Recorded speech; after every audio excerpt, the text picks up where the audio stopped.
Hi நான் அபி. வாங்க அம்மா வீட்டில் ஒரு ஃபுல் டே vlog பார்க்கலாம். மார்னிங் டு ஈவினிங் நான் என்ன பண்ணேன்னு சொல்லி காட்டுறேன்.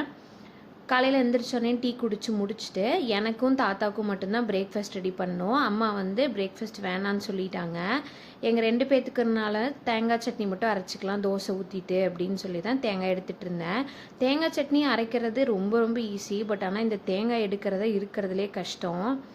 உங்கள் யாருக்காவது இப்படி தான் இருக்குமான்னு சொல்லி கண்டிப்பாக கமெண்ட்டில் சொல்லுங்கள். ஒரு அரை மூடி தேங்காய் இருந்துச்சு, அதை எடுத்து ஃப்ரிட்ஜில் வச்சுட்டேன். சரி, அடுத்து நம்ம தேவைப்படும் போது யூஸ் பண்ணிக்கலான்ட்டு.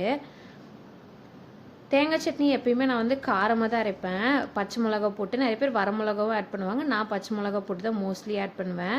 சரி, தேங்காய் சட்னி அரைச்சி வச்சிட்டோம்னா நம்ம வேணுங்கும் போது தோசை ஊற்றிக்கலாம், தாத்தா வந்ததுக்கப்புறம் ஊற்றி கொடுத்துக்கலாம் தான் ஃபஸ்ட்டே தேங்காய் சட்னி அரைச்சி வச்சுட்டேன்.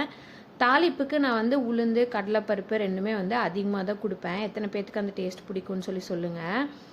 தேங்காயும் நல்லா ஃபைனாக அரைக்க மாட்டேன். கொஞ்சம் தேங்காயாக சாப்பிட்ற மாதிரி இருந்துச்சுன்னா அந்த டேஸ்ட் எனக்கு ரொம்ப பிடிக்கும். தேங்காய் சட்னி அரைச்சி வச்சதுக்கப்புறம் பெட்ஷீட் எல்லாம் வாஷ் பண்ணி வச்சிடலாம், மிஷினில் போட்டுடலான்னு சொல்லி தான் எடுத்துகிட்டு இருந்தேன். யூஸ்வலாக வந்து எப்பயுமே டியூஸ்டே வாஷ் பண்ணிடுவோம் வீடு துடைக்கும் போது. அன்னைக்கு ஈவினிங் போல் மழை பெஞ்சிட்டு இருந்ததுனால சரி நம்ம வாஷ் பண்ணுறதுக்கு போட்டோம்னா காயிலன்னா என்ன பண்ணுறது அப்படின்னு சொல்லிட்டு விட்டுட்டேன்.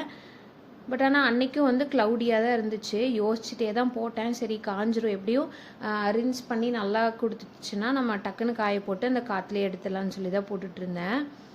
அம்மா வந்து முன்னாடி நாள் அவரைக்காய் பொரியல் செஞ்சுக்கலாம் ஆஃப்டர்நூனுக்கு அப்படின்னு சொல்லி தான் அவரைக்காய் கொண்டு வந்திருந்தாங்க. பட் ஆனால் பிளான் கொஞ்சம் ஆசோலேஷனில் இருந்தனால அதை எடுத்து ஃப்ரிட்ஜில் வச்சிடலாம், நெக்ஸ்ட் டைம் தேவைப்படும் போது யூஸ் பண்ணிக்கலாம், இதை திரும்ப கடைக்கு கொண்டு போகட்டி என்னன்னு வச்சுட்டு போயிட்டாங்க.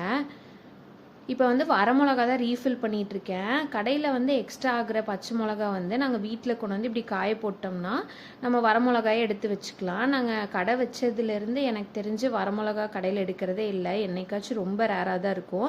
இந்த மாதிரி காய வச்சு எடுத்து வச்சுக்குவோம். அன்னைக்கு வந்து கொஞ்சம் ட்ரெஸ்ஸஸ் எல்லாமே வாஷ் பண்ண வேண்டியது இருந்துச்சு. நான் போடுற மெட்டர்னிட்டி வேர் மோஸ்ட்லி நான் இப்போ வந்து கையில் வாஷ் பண்ண ஸ்டார்ட் பண்ணிட்டேன். கையில் வாஷ் பண்ணும்போது ஃபேடும் ஆகிறதில்ல, ட்ரெஸ்ஸும் நல்லாயிருக்கு, நம்மளுக்கும் கொஞ்சம் எக்ஸசைஸ் பண்ண மாதிரி இருக்கும். நான் எக்ஸசைஸ் எதுவும் இப்போ ஸ்டார்ட் பண்ணல, வாக்கிங் மட்டும்தான் போயிட்டுருக்கேன். அட்லீஸ்ட் வந்து நம்ம இந்த மாதிரி வாஷ் பண்ணும்போது ஒரு சின்ன எக்ஸசைஸ் மாதிரி இருக்குன்னு சொல்லிட்டு. காற்று ரொம்ப அடிச்சிட்டு இருந்துச்சு. நான் காய போடும்போது கூட தாத்தா சொல்லிட்டு இருந்தாங்க, கிளிப்பு இல்லை பின்னூசி ஏதாவது ஒன்று குத்தி விடு, இல்லைனா எல்லாமே பறந்துடும் அப்படின்னு சொல்லிட்டு.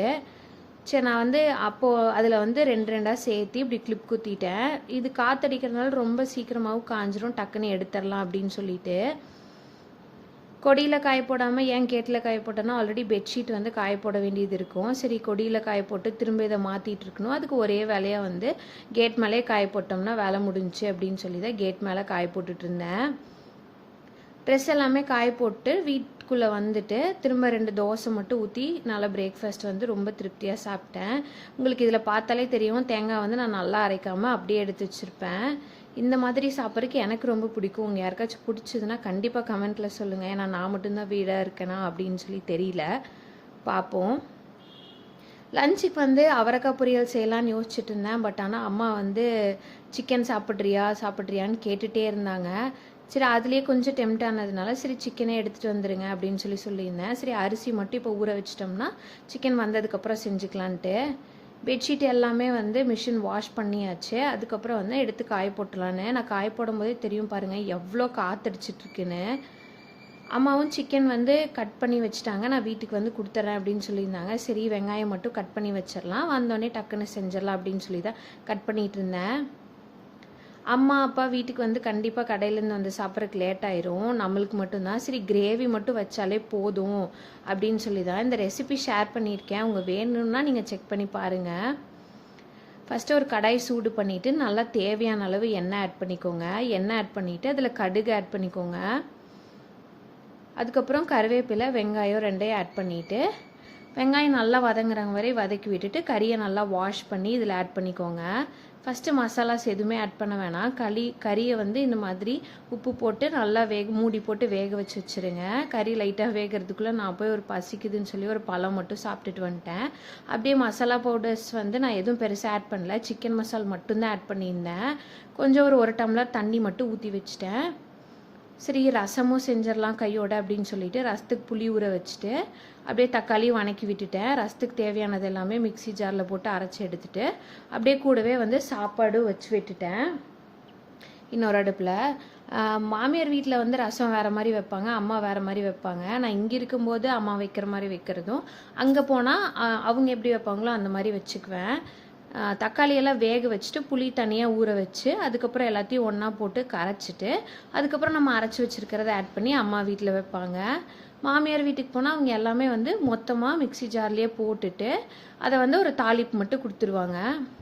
இங்கே சேர்த்து இது ஒரு கடாய் வச்சுட்டு எண்ணெய் ஆட் பண்ணிவிட்டு கடுகு கருவேப்பிலை ஆட் பண்ணி நம்ம அரைச்சி வச்சுருக்கோம்ல மிளகு சீரகம் பூண்டு வரமிளகாய் இதெல்லாமே அரைச்சி வச்சுருக்கத அப்படியே எண்ணெயிலே லைட்டாக கொஞ்சம் வதக்குனதுக்கப்புறம் நம்ம கரைச்சி வச்சுருக்கிறதெல்லாம் ஆட் பண்ணிக்கலாம். புளியும் தக்காளியும் ஆட் பண்ணிவிட்டு இந்த பவுடர் வந்து ஒரு டைம் கோயில் ஃபங்க்ஷன் அப்போ அரைச்சிருந்தாங்கன்னு சொல்லி கொடுத்துருந்தாங்க. டேஸ்ட் வந்து ரொம்ப சூப்பராக இருக்குது. அதனால ஒரு ஸ்பூன் மட்டும் இதை ஆட் பண்ணிக்குவேன். வாசமே ரொம்ப சூப்பராக இருக்கும். சிக்கனும் அப்படியே ஆல்மோஸ்ட் ரெடி ஆகிடுச்சு. நானும் வந்து லஞ்ச் வந்து போட்டு சாப்பிட்டுட்டு ரொம்ப திருப்தியாக கொஞ்சம் நேரம் தூங்கி எழுந்திரிச்சிக்கிட்டேன்.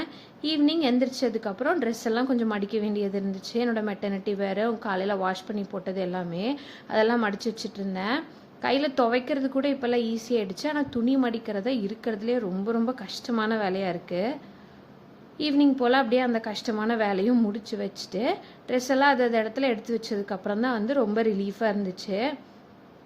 ஏன்னா பெட்லேயே நம்ம போட்டு வச்சிட்டோம்னா பார்க்குறக்கும் ஒரு மாதிரி இருக்கும். டக்குன்னு நம்ம வந்து உட்காரதுக்கும் எப்படா வந்து இதெல்லாம் மடித்து வைப்போங்கிற மாதிரி இருக்கும். கையோட மடித்து வச்சுட்டு பெட்ஷீட் பெட்டு கவர் எல்லாமே போட்டு வச்சிட்டேன். ரொம்ப சூப்பராக இந்த மாதிரி இருந்துச்சு. ஃபீல் குட்டாக இருந்துச்சு பெட்ஷீட்லாம் மாற்றினதுக்கப்புறம்.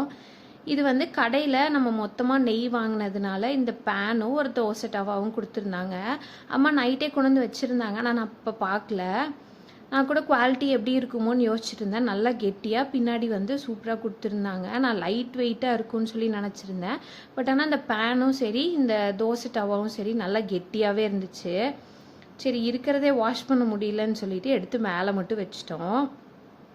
தேவைப்படும் போது யூஸ் பண்ணி என்னைக்காச்சும் ஒரு நாள் திடீர்னு தேவைப்படும் அப்போ எடுத்து யூஸ் பண்ணிக்கலாம் அப்படின்னு சொல்லிட்டு திரும்ப அதை எல்லாத்தையும் கவருக்குள்ளேயே போட்டு நான் மேலே வச்சிட்டேன். எவ்வளோ பொருள் இருந்தாலும் இந்த புது பொருள் ஏதாச்சும் வந்துச்சுன்னா அதில் அவ்வளோ க்ரேஸ் இருக்குது. ஓப்பன் பண்ணி பார்க்குறதுக்கு ரொம்ப எக்ஸைட்டிங்காகவும் இருக்கும் இந்த மாதிரி இருந்துச்சுன்னா.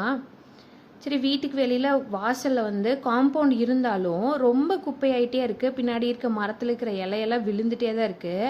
அன்றைக்கி அப்படி தான் நான் வந்து ஒரு கிட்டத்தட்ட போர்ட்டிகோ ஃபுல்லாமே ஒரு 15 to 20 மினிட்ஸ் பக்கம் ரொம்ப கஷ்டப்பட்டு கூட்டினேன். கூட்டிகிட்டு இந்த பக்கம் வர்றதுக்குள்ளேயே திரும்ப எல்லா குப்பையும் ஒரே தடவை காத்தடிச்சுது. எல்லா குப்பையும் திரும்ப உள்ளே வந்துருச்சு. சரி இது எவ்வளோ கூட்டினாலும் அவ்வளோதான். நம்ம மனசு திருப்திக்காக ஒரு தடவை மட்டும் கூட்டிகிட்டு வந்துட்டேன். உளுந்து கஞ்சி பவுடர் வந்து ஆல்ரெடி நம்ம சேனலில் ரெசிபி எப்படி செய்கிறதுன்னு சொல்லி ஆட் பண்ணியிருப்பேன். கண்டிப்பாக டைம் இருந்தால் செக் பண்ணி பாருங்கள். ரொம்ப ரொம்ப ஹெல்த்தியாகவும் இருக்கும், டேஸ்ட்டாகவும் இருக்கும். ஃபஸ்ட்டு தேவையான அளவுக்கு உளுந்து கஞ்சி பவுடரை அந்த கப்பில் ஆட் பண்ணிவிட்டு தண்ணி ஊற்றி நல்லா லம்ஸ் இல்லாமல் மிக்ஸ் பண்ணிக்கோங்க. மிக்ஸ் பண்ணி முடிச்சதுக்கப்புறம் நல்லா கொதிக்கிற தண்ணியில் ஒரு 2 டம்ளர் அளவுக்கு தண்ணி ஊற்றிக்கோங்க. 4 ஸ்பூன் உளுந்து கஞ்சி பவுடருக்கு. நல்லா வெந்ததுக்கப்புறம் தேவையான அளவு நாட்டு சக்கரை ஆட் பண்ணிக்கோங்க. கூட தேங்காயும் ஆட் பண்ணிக்கலாம். அன்றைக்கி நான் தேங்காய் ஆட் பண்ணிக்கல, வெறும் நாட்டு சக்கரை மட்டும் ஆட் பண்ணி இதை எடுத்து வச்சுட்டு வாக்கிங் தான் போகலான்னு சொல்லி போயிருந்தேன். சரி வாக்கிங் போயிட்டு வந்து கண்டிப்பாக பசிக்கும், எதாவது சாப்பிட்லான்னு இருக்கும். அதனால வாக்கிங் போயிட்டு வந்துட்டு அதுக்கப்புறம் வந்து நம்ம குடிச்சிக்கலாம் அப்படின்னு சொல்லிட்டு லைட்டாக பற்றி மட்டும் பற்ற வச்சுட்டு சாமி கும்பிட்டு நானும் வாக்கிங் போயிட்டேன். இப்படி தான் என்னோட மார்னிங் டு ஈவினிங் ரொட்டீன் போச்சு. தேங்க்யூ ஃபார் வாட்சிங். கண்டிப்பாக சப்ஸ்கிரைப் பண்ணிக்கோங்க. தேங்க்யூ.